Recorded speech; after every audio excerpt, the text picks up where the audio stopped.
আপনি কি স্বপ্ন দেখেন? উত্তরে অনেকে বলে হ্যাঁ আমি স্বপ্ন দেখি, আবার অনেকেই বলে যে না আমি কখনোই স্বপ্ন দেখি না। যদিও সত্য এটাই যে স্বপ্ন আসলে সবাই দেখে। তবে যারা বলে যে তারা স্বপ্ন দেখে না, তারা কি তবে মিথ্যা বলে? এই স্বপ্ন আসলে আমরা কেন দেখি? স্বপ্ন দুই প্রকারের, এক হচ্ছে দিবা স্বপ্ন, আরেকটি রাতের স্বপ্ন। এই রাতের স্বপ্ন মানব জাতির এমন এক রহস্য, যার রহস্যভেদ আজ পর্যন্ত কেউ করতে পারেনি। তবে এই স্বপ্ন নিয়ে অনেক হাইপোথিসিস ও কনস্পিরেসি থিওরি আছে, যেগুলো একই সাথে কমপ্লেক্স ও মজার। পিনিক পায়ের আজকের পর্বে আপনাদেরকে জানাবো স্বপ্ন নিয়ে এমন কিছু রহস্যময় তথ্য যা অবাক করার মতো।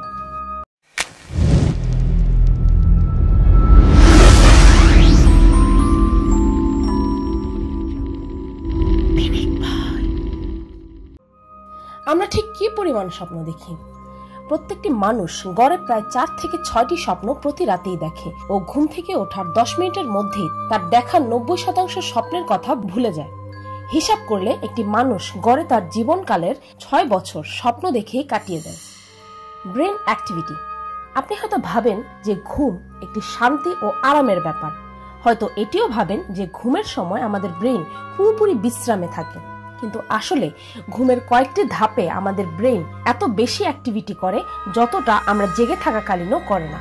ঘুমের এই স্টেজকে সায়েন্সের ভাষায় র্যাপিড আই মুভমেন্ট REM বলা হয়। আর এই REM সেই পর্যায়ে যেখানে আমাদের স্বপ্ন সবচেয়ে বেশি গভীর ও তীব্র হয়। ঘুমের এই স্টেজে একটি মানুষের শরীর পুরোপুরি প্যারালাইজড হয়ে থাকে, যেন গভীর স্বপ্ন দেখার এই সময়ে আমাদের বডি স্বপ্নে দেখা সেই কাজটি সত্যি সত্যি রিয়েল লাইফে করতে শুরু না করে দেয়। উদাহরণস্বরূপ ধরুন আপনি স্বপ্নে দেখছেন যে আপনি ছাদ থেকে লাফ দিচ্ছেন, ঠিক তখনই যেন বাস্তবে ঘুমের ঘোরে আপনি বিছানা থেকে লাফ না দেন, সেজন্যই আপনার মস্তিষ্ক আপনাকে সে সময় সম্পূর্ণভাবে প্যারালাইজড করে রাখে। অনেকের ব্রেইনই এ সময় তাদের প্যারালাইজড করতে সক্ষম হয় না, আর তাই অনেকে ঘুমের ঘোরে হাঁটে। শিক্ষা।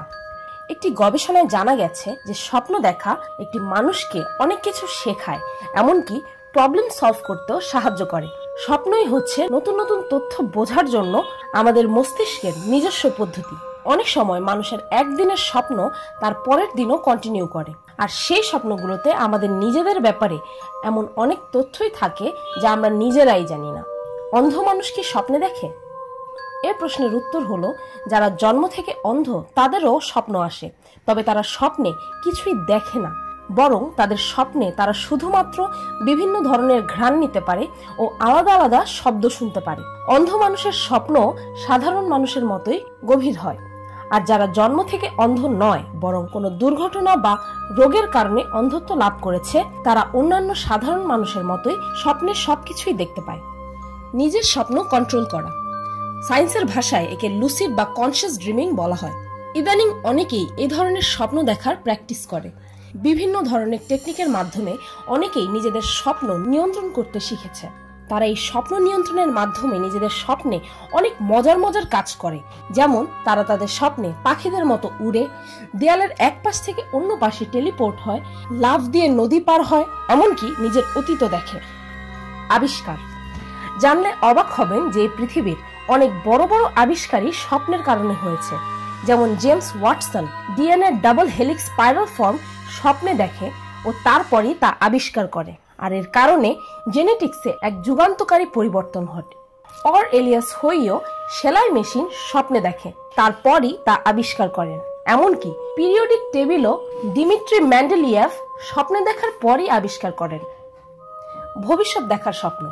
অনেকের সাথেই আশ্চর্যজনক এক ব্যাপার ঘটে, তা হলো অনেকে স্বপ্নে যা দেখে তা তাদের বাস্তবিক জীবনেও তাদের সাথে ঘটে। এমনকি তাদের সেই স্বপ্নের সাথে বাস্তবিক জীবনের এতটাই মিল থাকে যে যে কোনো মানুষই ভাববে সে স্বপ্নে তার ভবিষ্যৎ দেখেছে। রহস্যময় ও অদ্ভুত এ ধরনের স্বপ্নের মাধ্যমে অনেকেই লটারি জিতে কোটিপতি হয়েছেন। এমনকি তাদের সাথে ঘটতে যাওয়া দুর্ঘটনার ব্যাপারেও স্বপ্নের মাধ্যমে আগে থেকেই সংকেত পেয়ে অনেকেরই প্রাণ বেঁচেছে। স্বপ্নের অমীমাংসিত অসংখ্য রহস্যের মধ্যে এটিও একটি। বোবায় ধরা। একবার ভেবে দেখুন তো, ঘুম থেকে উঠে আপনি বুঝতে পারলেন যে আপনার শরীর সম্পূর্ণই প্যারালাইজড। আপনি সবই দেখতে পাচ্ছেন, শুনতে পাচ্ছেন, কিন্তু আপনি কোনো ধরনের নড়াচড়াই করতে পারছেন না। এমনকি সে সময় আপনার চারপাশে আপনি অনেক ভয়ঙ্কর আত্মাও দেখতে পারবেন। এ সময় আপনি প্রচন্ড ভয় পাবেন, কিন্তু আপনি চিৎকারও করতে পারবেন না, আবার নড়াচড়াও করতে পারবেন না। মনে হবে যেন আপনার বুকের উপরে কোনো এক ভয়ঙ্কর কিছু চাপ দিয়ে বসে আছে। ইংরেজিতে এই পরিস্থিতিকে স্লিপ প্যারালিসিস ও বাংলায় একে বোবায় ধরা বলা হয়। একটি গবেষণায় জানা গেছে যে পৃথিবীতে প্রায় 8% মানুষের সাথে এটি ঘটে। এই পরিস্থিতির শিকার অনেকেই জানিয়েছেন বোবায় ধরার সময়ে তারা ভূত ও এলিয়েন জাতীয় ভয়ঙ্কর জিনিস দেখে। এমনকি তাদের এমন অনুভূতি হয় যেন তারা অনেক উঁচু জায়গা থেকে পড়ে যাচ্ছে, আকাশে উড়ছে বা পানিতে ভাসছে। এই স্লিপ প্যারালিসিস অনেক ভয়ঙ্কর এক জিনিস, যার কারণে অনেকেই প্যারালাইজ থাকা অবস্থায় প্রাণ হারিয়েছেন। রাত্রিকালীন নির্গমন। এই রাত্রিকালীন নির্গমনকে আমরা স্থানীয় ভাষায় স্বপ্নদোষ ও ইংরেজিতে নকটার্নাল এমিশন বলে চিনি। এ ধরনের স্বপ্নে মানুষ যৌন উত্তেজনা অনুভব করে। এই স্বপ্নগুলো এতটাই তীব্র হয়ে থাকে যে এ সময় পুরুষদের বীর্যপাত পর্যন্ত হয়ে যায়। এ ধরনের স্বপ্নগুলো সাধারণত একটি মানুষের যৌবনকালে বেশি আসে, যদিও যে কোনো বয়সের মানুষেরই এ ধরনের যৌনতামূলক স্বপ্ন আসতেই পারে। একটি পুরুষের এক রাতে গড়ে প্রায় 5 বার যৌনাঙ্গে উত্তেজনার সৃষ্টি হতে পারে, আর প্রত্যেকবার উত্তেজনা প্রায় 20 থেকে 30 মিনিট পর্যন্ত থাকে। নারীদের ক্ষেত্রে এ ধরনের স্বপ্নে তারা তাদের বাস্তব জীবনের পরিচিত কারো সাথে যৌনতা করে, নতুবা স্বপ্নে তারা এক কাল্পনিক চরিত্রের সাথে যৌনতা করে থাকে। ডেল কার্নেগি বলেছেন যে স্বপ্ন মানুষের জীবনের এক উপহার, কিন্তু বেশিরভাগ ক্ষেত্রেই মানুষ তা উপলব্ধি করতে পারে না।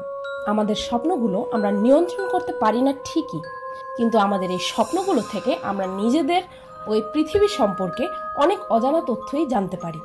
ঘুম থেকে ওঠার পরপরই যদি আমাদের স্বপ্নগুলো আমরা লিখে রাখি, তবে পর্যায়ক্রমে আমরা আমাদের জীবনের অনেক রহস্যই ভেদ করতে পারবো। এমনকি এই স্বপ্নগুলোকে আমরা আমাদের জীবনে পজিটিভলি ব্যবহার করে লাভবানও হতে পারবো। এ বিষয়ে খুব শীঘ্রই পিনিক পায়ের একটি ভিডিও আপনারা দেখতে পাবেন। ভিডিওটি ভালো লাগলে একটি লাইক দিতে ভুলবেন না, আর কমেন্ট করে অবশ্যই জানাবেন যে স্বপ্নের এই রহস্যময় তথ্যগুলোর মধ্যে কোনটি আপনাকে সবচেয়ে বেশি অবাক করেছে। আর আমার চ্যানেলটিকে সাবস্ক্রাইব করুন প্রতিদিন আরো অদ্ভুত ও মজার সব ভিডিও দেখতে। আজকের মতো এই পর্যন্তই, দেখা হচ্ছে পরের ভিডিওতে।